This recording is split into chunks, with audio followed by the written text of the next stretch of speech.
Hello students, welcome to British Columbia, the language school. Today I have brought the second part of your first chapter, A Living God, as you have already seen in the thumbnail. And I'll try to finish the chapter in this video only. But before we start, if you have not yet subscribed to my channel, please do, and don't forget to press the like button. Here we go. A Living God. We had stopped at the second last paragraph of page number 8. So let's pick up from where we had stopped. Means we will start our second part from the last paragraph of page number 8. So let's begin. As the quaking ceased, Hamaguchi's keen old eyes were anxiously turned toward the village. So when the tremors of earthquake stopped coming, Hamaguchi turned towards the village. He started looking at the village. It often happens that the attention of a person gazing fixedly at a particular spot or object is suddenly diverted by the sense of something not knowingly seen at all, by a mere vague feeling of the unfamiliar in that dim outer circle of unconscious perception which lies beyond the field of clear vision. So here the author wants to tell us that sometimes when we are looking fixedly at a particular spot or object, at that moment sometimes our mind gets diverted by something unknown. Means we are lost in our thought, and in our unconscious mind we perceive something, we imagine something which is beyond our clear vision. Thus it chanced that Hamaguchi became aware of something unusual in the offing. So by chance, what happened? Due to this unconscious perception, he sensed something unusual in the outer part of the sea. He rose to his feet and looked at the sea. It had darkened quite suddenly and it was acting strangely. So what did he see? He saw that quite suddenly the whole area of the sea was darkened and it was also acting strangely. It seemed to be moving against the wind. So what was unusual? That the sea water was moving against the wind. Like usually the waves move with the wind, but this time they were moving against the wind. It was running away from the land. Okay, it was an ebbing of the water. Means they were retreating. Within a very little time, the whole village had noticed the phenomenon. So in no time, the villagers also noticed this. Apparently, no one had felt the previous motion of the ground, but all were evidently astounded by the movement of the water. So what happened? They did not feel the previous motion of the ground, means the tremors of the earthquake. They could not notice it. But this time, they were all astounded. They were all shocked to see the movement of water, that it was retreating. They were running to the beach and even beyond the beach to watch it. So they started running towards the beach. No such ebb had been witnessed on that coast within the memory of living man. And it was such an ebb, such a retreating of water that they had never witnessed in their lifespan. Things never seen before were making apparition. Unfamiliar spaces of ribbed sand and reaches of weed-hung rock were left bare even as Hamaguchi gazed. So what happened? This prevailing darkness was making ghost-like images. Means it was all darkness everywhere. And the sand beach was also left without water, and even the rocks beyond the beach, which were covered with weeds, were also left bare. They could also be seen from Hamaguchi's balcony, and none of the people below appeared to guess what that monstrous ebb signified.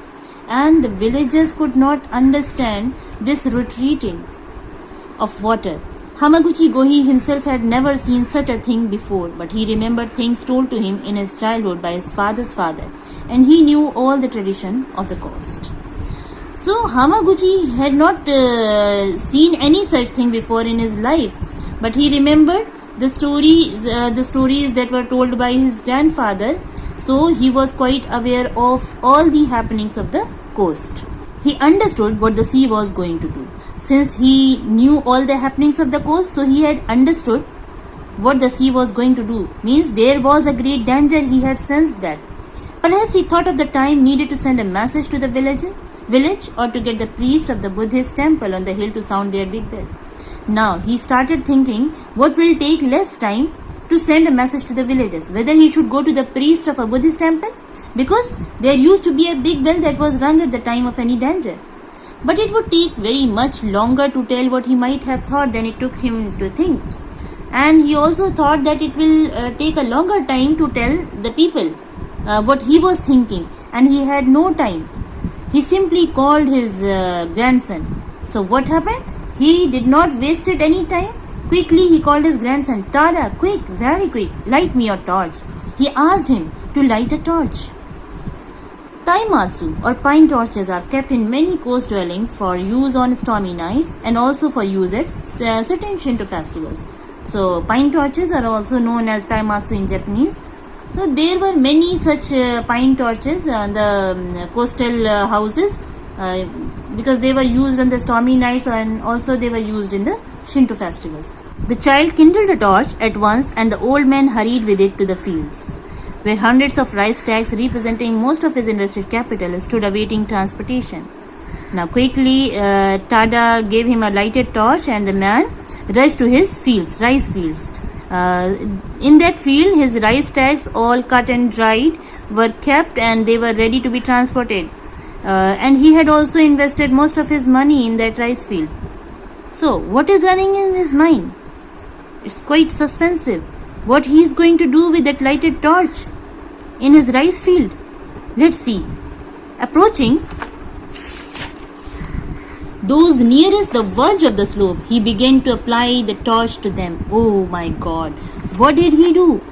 He went to those stacks, to those rice stacks which were very close to the slope, which were at the verge of the slope, and started lighting them. He started burning his rice stacks, hurrying from one to another as quickly as his aged limbs could carry him, and he was so fast in doing this.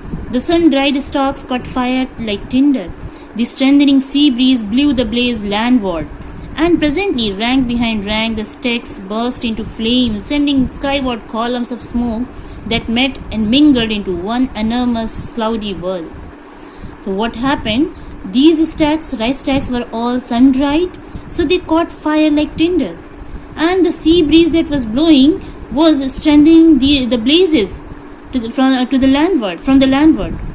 And presently, rank behind rank, the stacks burst into flame. So one after the other row of the rice stacks started catching flame, sending skyward columns of smoke, and their smoke was reaching to the sky, and that met and mingled into one enormous cloudy whirl. And in the end, in the sky, one could see a cloudy whirlpool because the smoke of that fire, this blazing flame, was just like a cloudy whirl. Tada, astonished and terrified, ran after his grandfather, crying, "Oji-san, why? Oji-san, why?" So Tada was all shocked to see this, and he was also terrified. He started crying and asked his grandfather, "Why are you doing this?" But Hamaguchi did not answer. He had no time to explain. He was thinking only of the 400 lives in peril. So, on his grandson's question, he did not give any response because he had no time. He was only thinking of the 400 lives of the villagers which were in danger. For a while, the child stared wildly at the blazing rice, then burst into tears and ran back to the house. So the child started crying, and he went back to his house, feeling sure that his grandfather had gone mad, and he thought that his grandfather has gone mad. Hamaguchi went on firing stack after stack till he had reached the limit of his field. Then he threw down his torch and waited. The acolyte of the hill temple, observing the blaze, heard the big bell booming, and the people responded to the double appeal. So, what happened? As soon as the priest of the temple saw the flames of the fire, he immediately rang the bell, and people also started responding because they got double appeal. First, they saw the smoke of fire, and secondly, they heard the sound of the bell. Hamaguchi watched them hurrying in from the sands and over the beach and up from the village like a swarming of ants, and to his anxious eyes, scarcely faster for the moment seemed terribly long to him. And what did Hamaguchi see? He saw that people were coming up just like the swarming of ants, very hurriedly from the sand beach. But he wanted them to come up faster because they had no time. The sun was going down. The wrinkled bed of the bay and a vast shallow speckled expanse beyond it lay naked to the last orange glow, and still the sea was fleeting toward the horizon. The sun was setting, and the sea was still returning towards the horizon. Really, however, Hamaguchi did not have very long to wait before the first party of succor arrived, a score of agile young peasants who wanted to attack the fire at once, but the Choja, holding out both arms, stopped them. Now, Hamaguchi was still waiting for them, and he did not have to wait long, and the first party of the succor, means the helpers, arrived. It was the young peasant, the group of young peasants. They came quickly and they wanted to help him by extinguishing the fire at once. But the Choja, means the richest man of the village, hold their arms and stopped them from doing so. Let it burn, lads, he commanded. Let it be. I want the whole Miura here. There is a great danger. Tai Handa. He ordered the boys to let it burn, and also informed them that there was a great danger. Tai Handa, oh God, there was a great danger. The whole village was coming, and Hamaguchi counted. All the young men and boys were soon on the spot. So he started counting, and very quickly he saw the young men and boys were on the spot. And not a few of the more active women and girls. Then came most of the older folk and mothers with their babies at the back, and even children, for children could help to pass water, and the elders, too feeble to keep up with the first rush, could be seen well on their way up the steep ascent. So one by one, first the youth came up, and then the women who were very active and girls, and then older people and mothers with babies and young children. So this way the whole village was coming up. The growing multitude, still knowing nothing, looked alternately in sorrowful wonder at the flaming fields and at the impassive face of their Choja. So this crowd did not know anything still, and they were still looking at their Choja, at their headman, in a sorrowful wonder, because there was no expression on his face, on Hamaguchi's face. And the sun went down. Grandfather is mad. I'm afraid of him, sobbed Tada in answer to a number of questions. He is mad. He set fire to the rice on purpose. I saw him do it. Now Tada, who was still sobbing, he said that his grandfather has gone mad because he himself has set his rice on fire. As for the rice, cried Hamaguchi, the child tells the truth. I set fire to the rice. Are all the people here? Now Hamaguchi said, yes, the child is telling the truth, because I have set my rice on fire. And taking a pause, he asked if all the people have come up. The Kumicho and the heads of families looked about them and down the hill and made reply, all are here or very soon will be. We cannot understand these things. Now the heads of the family, Kumicho means the heads of the families, they looked down and then said that yes, all are here or very soon they will come up. But we cannot understand what is the matter. Kita, shouted the old man at the top of his voice, pointing to the open. Say now if I be mad.